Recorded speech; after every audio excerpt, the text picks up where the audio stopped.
जय जगन्नाथ क्रिएटिव वर्ष आपन स्वागत। तो आज आम कथा दुईटी कथा गोटे नुआ राशन किपरि आपन अप्लाई करेबे सेटा आपन देखैबी।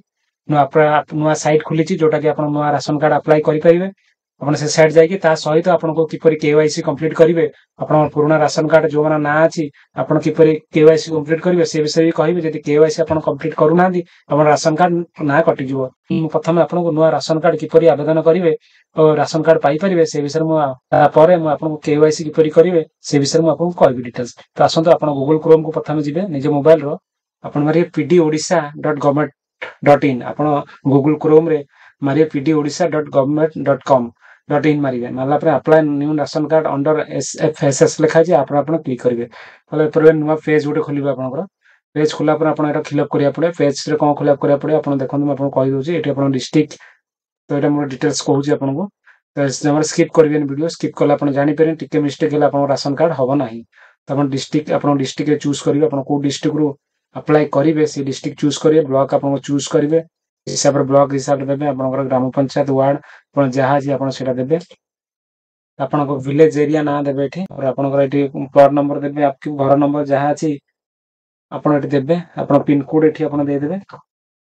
तापर आपन एठी आपन तापर एठी आपन एड्रेस डिटेल्स लिखला पर तापर बेनिफिशियल डिटेल्स लिखिबे। को माने अप्लाई करूछन ताको ना एठी लिखिबे। आपन ताको हेड रो ना लिखिबे। जो माने अप्लाई करछन्ती घर मुखिया स्त्री लोक ही रहिबे ताको ना एठी लिखिबे। लिखला पर ताको जेंडर एठी सिलेक्शन करिवे। आपन ताको डेट ऑफ बर्थ एठी सिलेक्शन करिवे। से घर रिलेशन कोन ना हेड अछन्ती ताकर एटे ईपीएस माने आपन जोटा वोटर आईडी कार्ड होउची ता नंबर एठी आपन लिखिबे। लिखला पर तापर आपन एटे स्क्रॉल करे तळକୁ डाकी स्क्रॉल करिके आपन घुंचेबे। आपन तो आधार नंबर लिखे जे आधार नंबर त लिखि देबे। तापर आधार नंबर नाही जति आपन आधार कार्ड एम्प्लॉयमेंट नंबर लिखे जति आधार नुआ करूछन्ती ता आधार एम्प्लॉयमेंट नंबर लिखि परिबे। तापर आपन एठी आपन बापा का नाम लिखाई जे फादर्स नेम ताको बापा का नाम लिखिबे। विवाहित ताको सपोज नाम लिखिबे ताको हस्बैंड नाम लिखिबे। एठी ओडिया रे लिखिया पड़े आपन जहा इंग्लिश लिखिबे। तापर ओडिया किपर लिखि आपन मु देखुची आपन एटा गूगल क्रोम को गूगल टूल्स मारिए। गूगल इनपुट टूल्स मारला पर आपन एठी इंग्लिश लिखिबे से ऑटोमेटिक ओडिया पळे आसे। एठी आपन ओडिया सिलेक्शन करिवे। ओडिया सिलेक्शन करिकि आपन तापर नाम लिखिबे। आपन ऑटोमेटिक ओडिया पळे आसे। एठी आपन एटा कोन करिवे कॉपी करिवे। कॉपी करके आपन कॉपी करके आपन सेठी पेस्ट कर देबे। आ किछि काम नै आपन पेस्ट कर देबे। एठी हे जबो एपरि भाबे आपन ओडिया लिख परिवे। एपरि भाबे आपन वन बाय वन जति जण बेनिफिशियल अछन ताको नाम लिखिबे।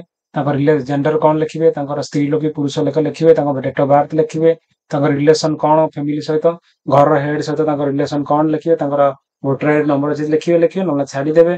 तापर ताको आधार कार्ड नंबर लिखिबे।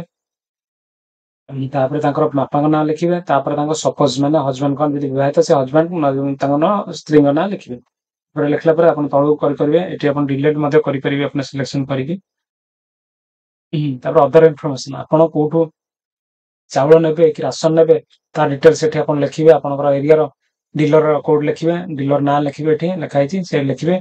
आपनकर कोन ऑटो आपन को कैटेगरी रे नेबे। आपन डेली लेबर किबा हाउस होल्ड के डिवोर्स किबा फिजिकल ट्रांसजेंडर फिजिकली चेंजेस किबा पीडब्ल्यूडी आपन सिलेक्शन डेली लेबर आपन डेली वेजेस लेबर आपन डेली वेजेस क्राइटेरिया चूज करिवे। आपन मोबाइल नंबर एठी चूज दे लिखिबे। तापर आपन बैंक को बैंक रे आपन खाता जे बैंक रो नाम लिखिबे। तापर आईएफएससी कोड ऑटोमेटिक आसीबो। तापर अकाउंट नंबर लिखिबे। तापर अकाउंट रो होल्डर किए ताको ना घर हेड समस्त मन रखतांतु घर मुख्य जार ना करूचंती राशन कार्ड ताकर ही डिटेल्स सेठी आपन देबे। तापर तळु आसी आपन एटे सेव करिवे। आपन सेव कर देबे। एटे सेव कर देबे। सेव हेगला बेनिफिशियल सक्सेसफुल सेव हे जो आपन तापर ओके मारिवे। आपन त प्रिंट एक्नॉलेजमेंट करिवे। देखो एटी प्रिंट बाहरला आपन देखंतु अप्लाई सक्सेसफुल हैला। आपन रिसीप्ट रखिबे। आपन एटा एक्नॉलेजमेंट नंबर रहिला आपन डीसी कोड रहिला ताकर एटी डिटेल्स आसीबो। आपन कोन नेबे राइस नेबे मु सिलेक्शन राइस आपन आसीबो। बैंक अकाउंट नंबर डिटेल्स पळेसो एटा को आपन प्रिंट कर रखिबे। एपरि भाबे आपन राशन कार्ड अप्लाई करिवे। मात्र 5 मिनिट रे नुआ साइट खोली छि आपन राशन कार्ड अप्लाई करिवे। आ गोटे कथा आपन इंपोर्टेंट कथा केवाईसी। तो केवाईसी जोटा गवर्नमेंट बाहर करछि केवाईसी रे कोनस पर डरिवार नाही। कोनसी निजे कोनस पर केवाईसी करिवार नाही।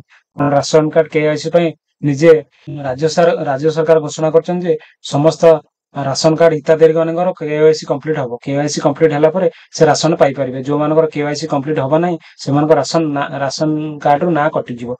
तो ई केवाईसी कोन ई केवाईसी होची आपन माने ନିଜେ କୌଣସି ପ୍ରକାର ୟୁକେଆଇସି କରିବେ ନାହିଁ କିମ୍ବା କୌଣସି କମ୍ପ୍ୟୁଟର ଦୋକାନ ମଧ୍ୟ କରିପାରିବେନି। ନିଜେ ଡିଲର କେୱାଇସି କରିବେ,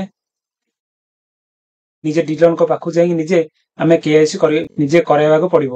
ଯୋଉମାନଙ୍କ ରାସନ କାର୍ଡରେ ନାଁ ଅଛି ସେମାନେ ନିଜେ ଆଧାର କାର୍ଡ ନେଇକି ଯିବେ, ସେଠି ଆପଣ ଫିଙ୍ଗରପ୍ରିଣ୍ଟ ଦେବେ। ଯୋଉମାନଙ୍କ ରାସନ କାର୍ଡ ନାଁ ଅଛି ସେମାନେ ସେଠି ଫିଙ୍ଗରପ୍ରିଣ୍ଟ ଦେବେ, ଆଇ କ୍ୟାପ୍ଚା ଦେବେ। ଆଇ କ୍ୟାପ୍ଚା ଦେଇକି ଆପଣ କେୱାଇସି କମ୍ପ୍ଲିଟ୍ କରିବେ। ଯଦି ଆପଣ କେୱାଇସି ସକ୍ସେସଫୁଲ କମ୍ପ୍ଲିଟ୍ ହଉଛି ତାହେଲେ ଆପଣ ରାସନ କାର୍ଡରେ ରାସନ ପାଇପାରିବେ। ଯଦି ଆପଣଙ୍କର କେୱାଇସି କମ୍ପ୍ଲିଟ୍ ହଉନାହିଁ କିମ୍ବା ସେ ଲୋକ ନାହାନ୍ତି କିମ୍ବା ଡେଥ୍ ହେଇଯାଇଛି, କେୱାଇସି କମ୍ପ୍ଲିଟ୍ ହଉନାହିଁ, ସେମାନଙ୍କ ରାସନ କାର୍ଡରୁ ନାଁ କଟିଯିବ। ତ ଏପରି ଭାବେ କେୱାଇସି ହେଇପାରିବ। ଆଉ ନୂଆ ରାସନ କାର୍ଡ ବିଷୟରେ ମୁଁ ଆପଣଙ୍କୁ ଡିଟେଲ୍ସ କହିଲି, ଆପଣ କିପରି ଆପ୍ଲାଏ କରିପାରିବେ। ଏପରି ଭାବେ ଆପଣ ରାସନ କାର୍ଡ ଆପ୍ଲାଏ କରିବେ ଯଦି ଆପଣଙ୍କ ନିଶ୍ଚିତ ନୂଆ ରାସନ କାର୍ଡ ପାଇପାରିବେ। ତ ରହୁଛି, ଜୟ ଜଗନ୍ନାଥ। ପୁଣି ଦେଖା ହବ ଏକ ନୂଆ ଭିଡିଓରେ।